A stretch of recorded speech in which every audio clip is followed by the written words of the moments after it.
최근에 들어서 어떤 드라마나 또는 영화 또 책을 읽으면서 무언가 몰입해 보신 적이 있으십니까?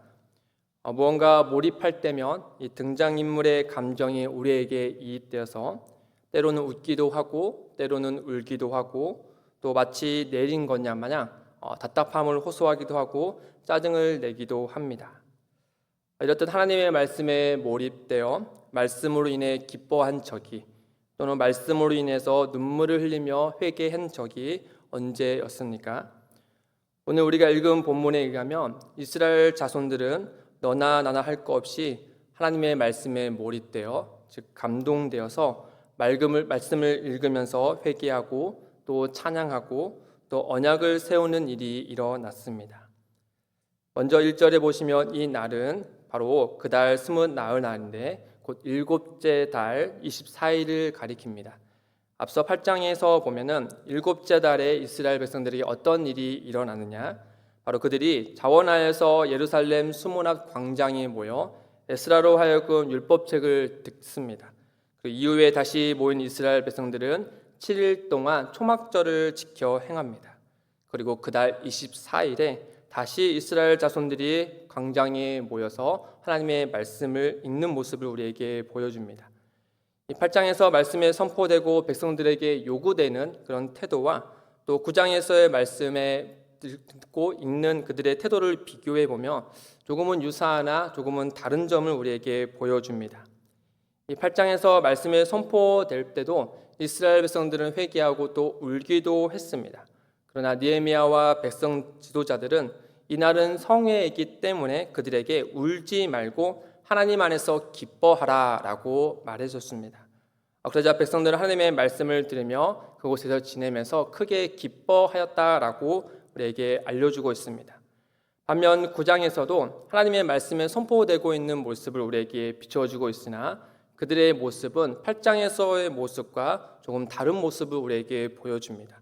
좀 더 엄숙한 모습으로 등장을 하는데요. 1절과 2절 말씀해 보시면 이렇게 기록되어 있습니다.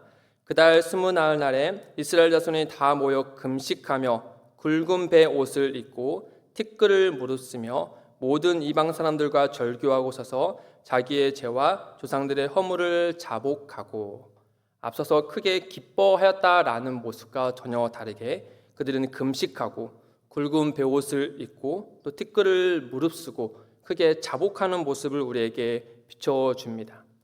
여기에서 우리가 8장과 9장에서 이스라엘 백성들의 이런 태도와 자세를 보아서 우리가 알 수 있는 것이 있는데 바로 우리가 말씀을 들을 때 그 말씀에 우리의 마음을 두드리고 또 하나님의 백성으로 자라게 할 때는 마치 대장장이가 철을 단련할 때 불과 물 그리고 망치질을 통해서 하듯이 하나님의 말씀은 우리를 크게 기쁘기도 하고 때로는 우리를 심히 슬프게도 해서 또 가슴을 치게도 하고 또 때로는 마음에 심한 찔림이 있게 하여서 우리로 하여금 하나님 앞에 그릇된 것을 고백하기도 한다라는 겁니다. 그야말로 말씀이 우리의 마음에 깊숙이 들어와서 울게도 하고 웃게도 하고 또 세임을 주게도 한다라는 것이죠. 이렇게 하나님의 말씀이 우리로 하여금 하나님의 백성답게 단련하는 것을 우리로 알게 합니다. 이러한 현상을 한 단어로 얘기하면 바로 은혜가 되겠죠. 은혜 받은 자의 모습을 우리에게 비춰주고 있는 겁니다. 그런 점에서 오늘 우리는 말씀을 통해서 은혜를 받은 적이 언제 있는지 우리 스스로에게 한번 물어볼 필요가 있는 것이죠. 이어서 9장에선 은혜 받은 백성들의 모습이 몇 가지 특징을 우리에게 알려주는데 그것을 하나씩 살펴보면서 우리의 삶에 적용해 보면 좋겠습니다. 첫째는 은혜 받은 백성들의 모습의 첫째 특징은 바로 그들이 말씀을 직접 읽는 자로 변했다라는 점입니다. 3절에 보시면 이날에 낮 4분의 1은 그 제자리에 서서 그들의 하나님의 여호와의 율법책을 낭독하고 먼저 낮 4분의 1은 대략 3시간 정도가 됩니다. 이스라엘 자손들은 제자리에 서서 3시간가량 여호와의 율법책을 읽었다라고 말씀해주고 있죠. 하나님의 말씀에 대한 백성들의 태도가 더 적극적으로 변했다는 것을 우리에게 알려줍니다. 이전에 8장 1절에 보면은 이스라엘 백성들은 에스라에게 찾아와서 그로 하여금 율법책을 읽어달라라고 요청을 합니다. 8장 1절에 보면 이스라엘 자손이 학사 에스라에게 여호와께서 이스라엘에게 명령하신 모세의 율법책을 가져오기를 청하매 그리고 그로 하여금 그 말씀을 듣습니다. 이후에 율법의 말씀을 들은 다음에 더 적극적으로 바뀐 사람들은 백성의 지도자들로 나옵니다. 8장 13절에 보시면 그 이튿날 뭇 백성의 족장들과 제사장들과 레위 사람들의 율법의 말씀을 밝히 알고자 하여 학사 에스라에게 모여서 그 다음에 또 말씀이 이렇게 선포되는 장면이 오늘 우리가 읽은 본문인데 9장 1절에 보면 말씀을 주도적으로 직접 읽는 이들은 다름 아닌 백성들로 나타난다라고 하는 것이죠. 그러니까 누군가가 들려주는 말씀을 듣는 자에서 이제는 자신들이 직접 말씀을 읽고자 하는 마음으로 변했고 또 무려 3시간 동안 서서 그 말씀을 함께 이스라엘 백성들의 자손들이 함께 읽는 일이 일어났다라는 겁니다. 이렇게 은혜 받은 자들에게 나타나는 첫 번째 현상은 바로 말씀을 직접 읽고 싶다라는 마음이 생긴다라는 것이죠. 즉 말씀을 통해서 하나님을 더 알고 싶은, 더 가까이 하고 싶은 거룩한 갈망이 그들로 하여금 생겨서 말씀을 직접 읽고 싶은 마음으로 생겼다라는 겁니다.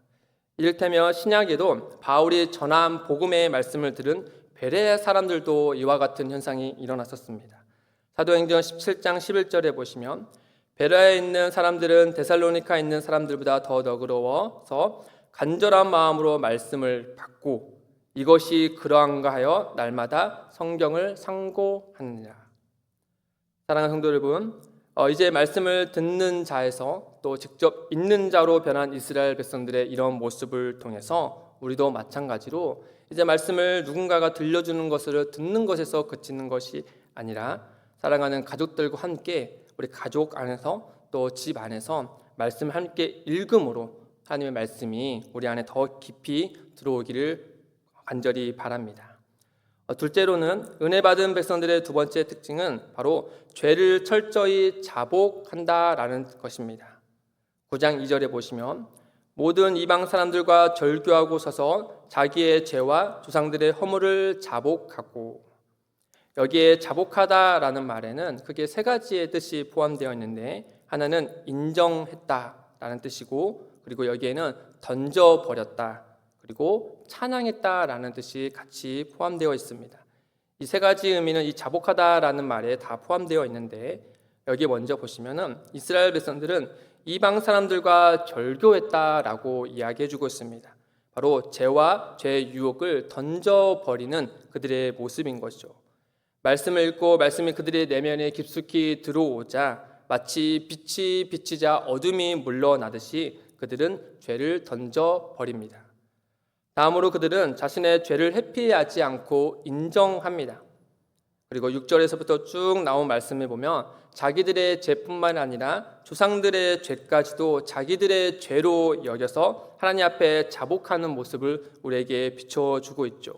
그 중에 9장 16절과 17절 상반절 말씀에 보시면 우리 조상들이 교만하고 목을 굳게 하여 주의 명령을 듣지 아니하고 거역하며 주께서 그들 가운데서 행하신 기사를 기억하지 아니하고 목을 굳게 하며 배역하여 스스로 한 우두머리를 세우고 종되었던 땅으로 돌아가고자 하였나이다. 여기에 그들은 분명히 조상들이 한 것이지만 그들은 이르기를 우리 조상들이 곧 자신들도 그 죄와 같이 연관되어 있다라는 사실을 고백해 주고 있는 것이죠. 아시겠지만 인류 최초의 죄를 지은 아담과 하와의 특징을 보면 그들은 죄를 인정하기는커녕 회피하고 책임을 전가하는 자들이었습니다. 그러나 말씀으로 은혜 받은 이스라엘 백성들은 자기들의 죄뿐만 아니라 우리 조상들의 죄까지도 회피하지 않고 인정하고 우리의 것으로 삼아 하나님께 회개하는 모습을 우리에게 비춰주고 있는 것이죠. 그리고 이어서 은혜 받은 자에게는 회개는 바로 죄를 인정하고 단절하는 것뿐만 아니라 우리의 죄를 용서해 주시는 하나님께 찬양하는 것으로 이어지는 것을 보게 됩니다. 9장 17절 하반절에 보면 그러나 주께서는 용서하시는 하나님이시라 은혜로우시며 긍휼히 여기시며 더디 노하시며 인자가 풍부하심으로 그들을 버리지 아니하셨나이다. 즉 하나님께서 용서해 주시는 분이시며 은혜로우시며 또 긍휼을 베풀어 주시는 분이기 때문에 그 앞에 우리가 우리의 죄를 숨기지 않고 고백할 수 있다라는 것이죠. 이 점에서 우리가 알게 되는 것은 곧 회개의 근거는 내가 고백한 말과 뉘우친 행동에 있지 않고 우리를 용서하시고 긍휼을 베풀기를 원하시는 하나님의 은혜와 그의 자비에 있다라는 사실입니다.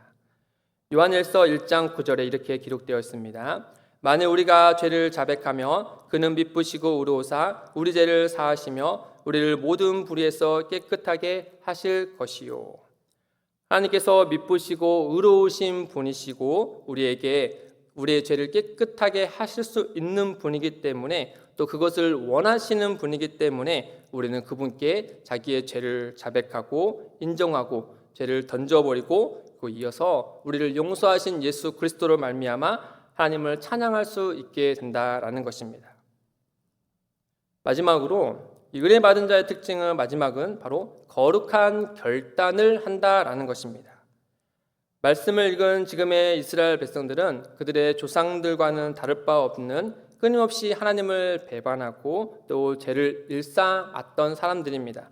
그럼에도 불구하고 하나님은 과거에도 또 지금도 또 앞으로도 언제나 우리에게 은혜로우시고 신실하신 분임을 그들은 말씀을 통해서 깨닫게 되죠. 그 결과 그들은 마치 탕자의 비유에 나오는 둘째 아들과 같이 비록 자신들은 하나님 앞에 설 수 없는 죄인이지만 그럼에도 불구하고 우리를 용서하시고 긍휼을 베푸시기는 하나님을 알기 때문에 자기의 모든 것들을 하나님께 내어 맡기는 모습을, 그런 결단하는 모습을 우리에게 비춰줍니다. 좀 길지만 36절 38절 말씀을 다시 보시며 우리가 오늘날 종이 되었는데 곧 주께서 우리 주상들에게 주사 그것의 열매를 먹고 그것의 아름다운 소산을 누리게 하신 땅에서 우리가 종이 되었나이다. 우리의 죄로 말미암아 주께서 우리 위에 세우신 이방 왕들이 이 땅에 많은 소산을 얻고 그들이 우리의 몸과 가축을 임으로 가난하오니 우리의 곤란이 심하오며 우리가 이 모든 일로 말미암아 이제 견고한 언약을 세워 기록하고 우리의 방백들과 레위 사람들과 제사장들이 다 임봉하나이다 하였느니라. 32절부터 방금 읽은 38절까지의 말씀을 눈으로 쭉 보시면 거기에 어떤 말이 가장 많이 포함되어 있느냐? 우리라는 말이 가장 많이 나옵니다. 곧 죄를 자복할 때 조상들과 자신들을 우리로 묶어서 죄를 회개함과 동시에 그 조상들에게 은혜를 베풀어 주신 하나님께 무엇을 호소하냐며 다시금 그 조상들과 지금의 자신들을 우리로 묶어서 그들에게 끝까지 은혜를 베풀어 주신 하나님께서 오늘 우리에게도 은혜를 베풀어 주십시오 라고 이 마음을 간절하게 표현하는 것이죠. 그러면서 그들이 이러한 간절함을 견고한 언약을 세워 기록하여서 우리 또한 하나님의 백성답게 살 것을 결단하고 다짐하는 모습을 그 앞에서 보여줍니다. 어쩌면 그들의 이런 결단에는 이들도 그 과거의 주상들이 하나님 앞에 결단했으나 다시 죄를 지어 심판을 받았던 것처럼 또다시 자신들에게도 그러한 일이 있을 수 있다라는 것도 내포되어 있을 것입니다. 그럼에도 불구하고 그들의 이런 결단에는 비록 연약하여 다시금 그릇된 길을 갈지라도 우리는 연약하여서 그렇게 다시 갈 수밖에 없는 존재일지라도 그럼에도 불구하고 끝까지 우리를 붙들어 주시는 그 하나님을 말씀을 통하여서 앞서서 조상에게 베풀어 주신 하나님의 그런 신실하신 모습을 통하여서 그들이 확신하고 그리하여서 간절한 마음으로 하나님께 믿음의 소망을 넣어서 하나님께 이와 같은 결단을 하고 그 앞에서 다짐을 한 것입니다. 사랑하는 성도 여러분, 우리는 연약하나 하나님은 강하십니다. 또 우리는 죄를 지을 수 있으나 하나님은 언제나 우리를 용서해 주시는 분이십니다. 우리는 은혜를 붙잡을 힘은 없으나 하나님은 자기 백성을 영원토록 은혜 중에 붙들어 주시는 분이십니다. 그 하나님이 계시기 때문에 오늘 우리는 또 넘어질 수도 있는 존재지만 그럼에도 불구하고 하나님의 은혜를 바라보면서 믿음으로 하나님의 백성답게 살고자 결단하는 것입니다. 말씀을 맺겠습니다. 은혜가 임한 이스라엘 백성들은 말씀을 듣는 자에서 읽는 자로 변화되었고 그로 인해 그들은 죄를 진심으로 회개하였습니다. 그리고 회개하며 하나님을 찬양한 이스라엘 백성들은 말씀 앞에서 언약을 기록하는 거룩한 결단을 내립니다. 사랑하는 성도 여러분, 말씀으로 인해 이와 같은 거룩한 변화를 이룬 이스라엘 백성들과 같이 오늘 우리도 말씀으로 인해 하나님의 거룩한 백성으로서 귀한 변화를 일구는 그 은혜가 또 오늘 시작하는 시간부터 우리 삶 가운데 아름답게 일어나기를 주님의 이름으로 간절히 바랍니다. 우리 함께